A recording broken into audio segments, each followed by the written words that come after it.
Salut tout le monde, c'est Melvin, j'espère que vous allez bien. Je vous retrouve aujourd'hui pour une nouvelle vidéo dans laquelle je vais vous raconter comme d'habitude une histoire qui fait flipper. Pour le coup, celle-ci elle est super chelou, vous allez voir, elle est assez originale, moi j'ai bien aimé. Mes amis, aujourd'hui je suis trop content, j'ai reçu plein de matériel pour le nouveau studio, notamment le PC, la deuxième caméra, le micro, bref, beaucoup de choses. Et j'ai qu'une hâte, c'est de vous faire la première vidéo. Mais bon, un petit peu de patience, en attendant moi je vous propose de me retrouver sur Instagram. Comme d'habitude, éteignez la lumière de là où vous trouvez, et on est parti pour l'histoire.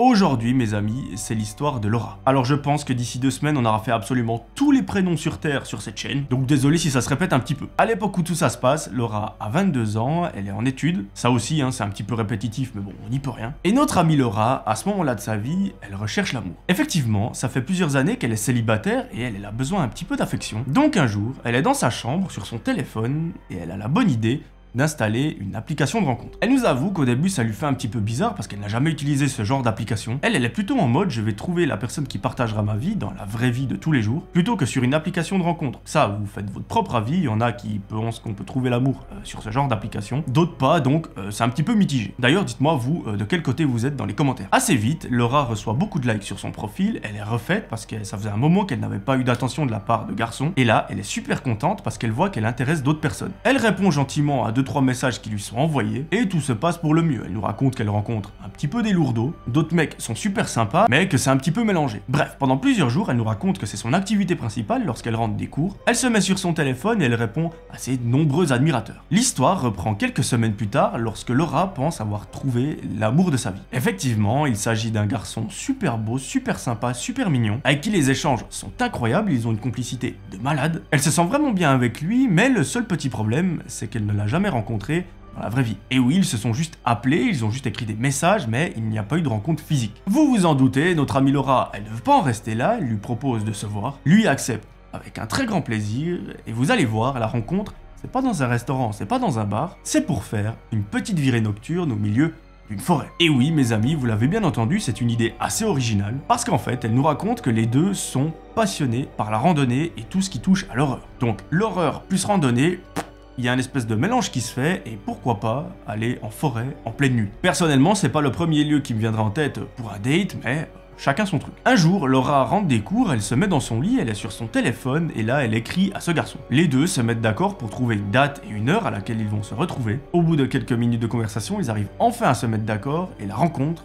aura lieu vendredi. À partir de ce moment-là, Laura, elle est super stressée H24. Elle a qu'une hâte, c'est de rencontrer ce garçon pour voir si le feeling passe vraiment à 100%. En tout cas, par appel et par message, le mec est super sympa, donc théoriquement, il n'y a pas d'inconvénient. Pendant les quelques jours qui la séparent de vendredi, elle se rend à l'université, elle suit les cours, ça l'intéresse pas trop, parce qu'elle a qu'une idée en tête, c'est ce rendez-vous, tout le reste, ça n'existe plus. Et ça, je pense qu'on peut la comprendre parce que vous et moi, nous sommes probablement passés par là. Un matin, Laura se réveille, aujourd'hui, c'est le jour J. Dans à peine quelques heures, elle va enfin rencontrer ce garçon et elle a trop hâte. Mais bon, malheureusement, d'ici là, il y a quelques cours à suivre, c'est des cours absolument terrifiants, du style maths, physique, enfin, si vous aimez maths physique, tant mieux pour vous, personnellement, je déteste, et j'ai bien l'impression que notre amie Laura aussi. Bref, elle prend le bus, elle se rend dans sa classe, elle suit les cours pendant toute la journée, et à 18h, à la fin des leçons, elle se dépêche de rentrer à la maison. Là, elle arrive, elle jette son sac dans la chambre, elle va dans sa salle de bain, elle se prépare, elle met ses plus beaux habits, son plus beau maquillage, et elle est super contente d'elle. Effectivement, les jours qui ont précédé vendredi, elle avait l'impression qu'elle allait pas pouvoir le faire, dans le sens où elle serait trop stressée, où elle aurait trop peur, mais aujourd'hui elle a réussi à combattre sa timidité entre guillemets, et elle est enfin prête pour aller rencontrer ce gars. Avec le recul, elle nous explique que c'était pas forcément utile de se maquiller et de mettre ses plus beaux habits, sachant qu'ils vont faire une petite randonnée dans une forêt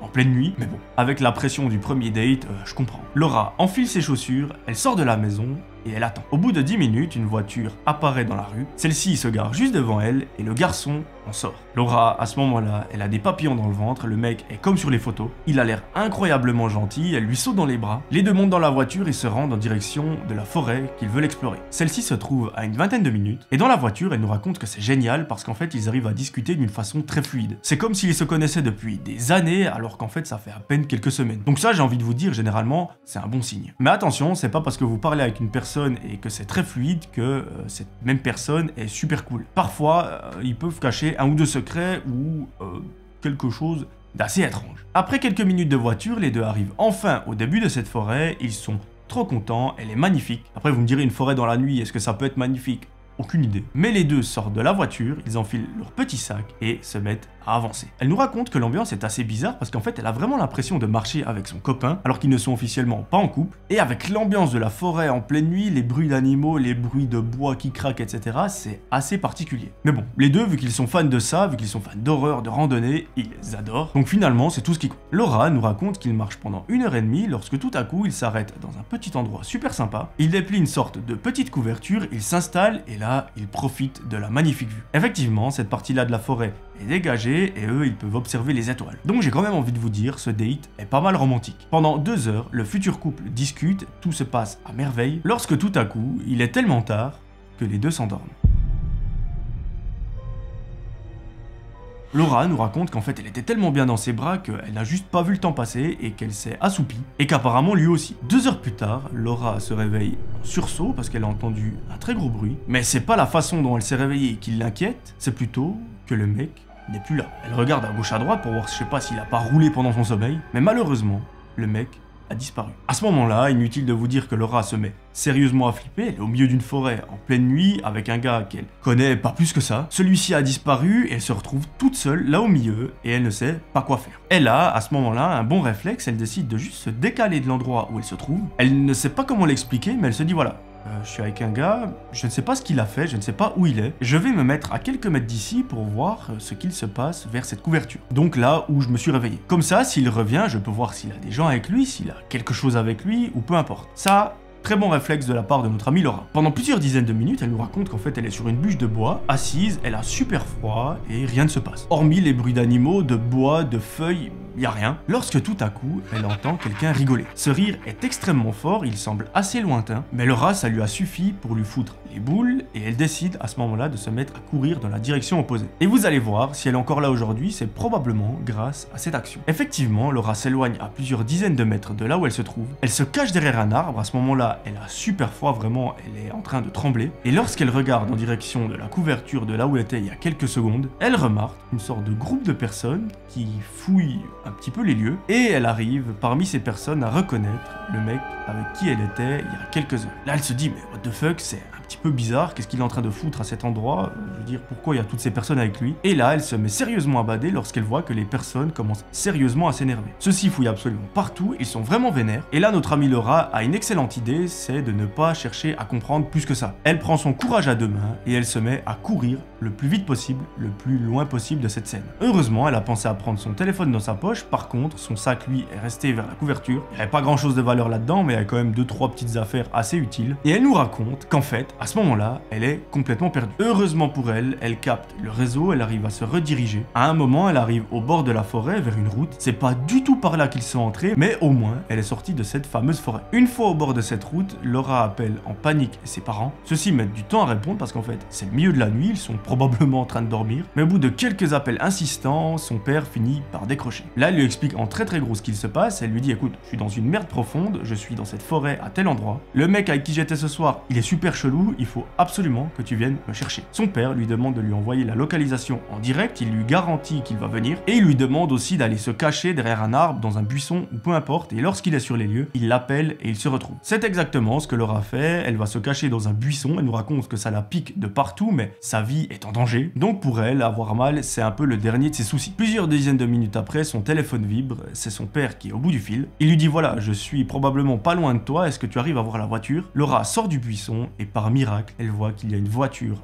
pas très loin d'elle. C'est son ange gardien, donc son père, qui est venu la chercher. À ce moment-là, elle tape le sprint le plus rapide de sa vie. Elle rentre dans la voiture et elle lui dit rentrons à la maison. Plusieurs dizaines de minutes après, les deux arrivent enfin à destination, ils sont en sécurité. Et là, le père lui demande un peu des explications, lui dit mais qu'est-ce qui s'est passé? Pourquoi déjà est-ce que t'es pas rentré plus tôt? Et là, Laura lui dit écoute, j'étais avec ce garçon, on a fait une randonnée dans la forêt comme je t'ai expliqué, on s'est endormi, je ne sais pas pourquoi, mais on s'est endormi. Et quand je me suis réveillé, il n'était plus là et j'ai eu un pressentiment un petit peu bizarre. Je me suis écarté et quand j'ai regardé en arrière, il y avait ce mec avec plein de personnes autour de lui. On aurait dit qu'ils étaient en train de me chercher, ils étaient vénères, donc j'ai préféré partir. Son père trouve ça bizarre et lui dit écoute, on va regarder sur l'application de rencontre, voir est-ce qu'il a un nom, est-ce qu'il a une adresse email, est-ce qu'il a quelque chose avec laquelle on peut l'identifier. Et Laura lui montre le profil de l'application de rencontre et là son père lui dit écoute, on va envoyer ce profil à la police, comme ça si jamais on les avertit, on va surtout leur demander est-ce que cette personne est recherchée, est-ce que cette personne est dangereuse. Et c'est ce qu'il fait. Il prend le téléphone, il appelle le commissariat, il leur dit écoutez, il vient de se passer quelque chose de très bizarre, est-ce qu'on peut vous envoyer un nom et un profil sur une application de rencontre et vous nous dites juste si le mec est dangereux, recherché ou peu importe. Le policier au bout du fil lui répond qu'en fait il peut faire ça, mais malheureusement il ne peut pas leur communiquer d'infos, parce que tout simplement c'est des données sensibles qui sont privées, donc un policier ne peut pas dire lui il est dangereux, lui il l'est pas. Le policier lui dit donc envoyez-nous le profil par email, on va voir ce qu'on peut faire, et si jamais il se passe quelque chose, on vous tient au courant. Finalement, Laura bloque ce mec sur l'application de rencontre, elle ne veut plus jamais entendre parler de ce gars. À partir de ce moment-là, plusieurs jours se passent sans qu'on ait aucune nouvelle de la police, lorsqu'un jour, le téléphone sonne. À l'autre bout du fil, c'est l'officier qui a pris la plainte entre guillemets de Laura et il va lui faire d'étranges révélations. Il lui explique qu'en fait ce mec est connu des services de police de la région et qu'encore pire que ça, il fait partie d'un gang qui est connu pour maltraiter les femmes. C'est même bien pire que de la maltraitance, c'est juste horrible. Et que si ce mec est en réalité parti en pleine nuit, c'est qu'il allait probablement chercher le groupe de personnes et que malheureusement la suite des événements aurait été atroce, voire tragique. Donc heureusement que Laura a pu s'enfuir et à ce moment-là, notre amie elle arrive un petit peu à comprendre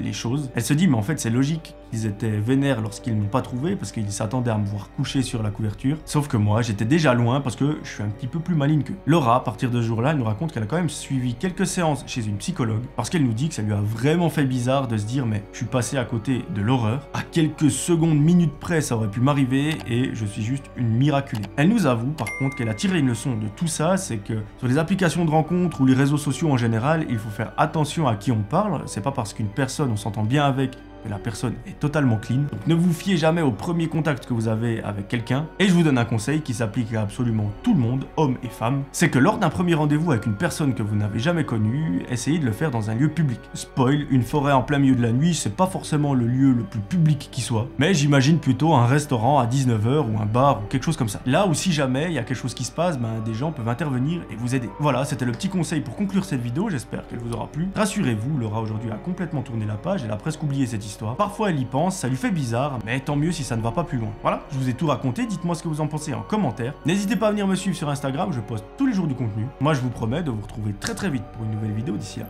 prenez soin de vous, c'était Melvin, ciao.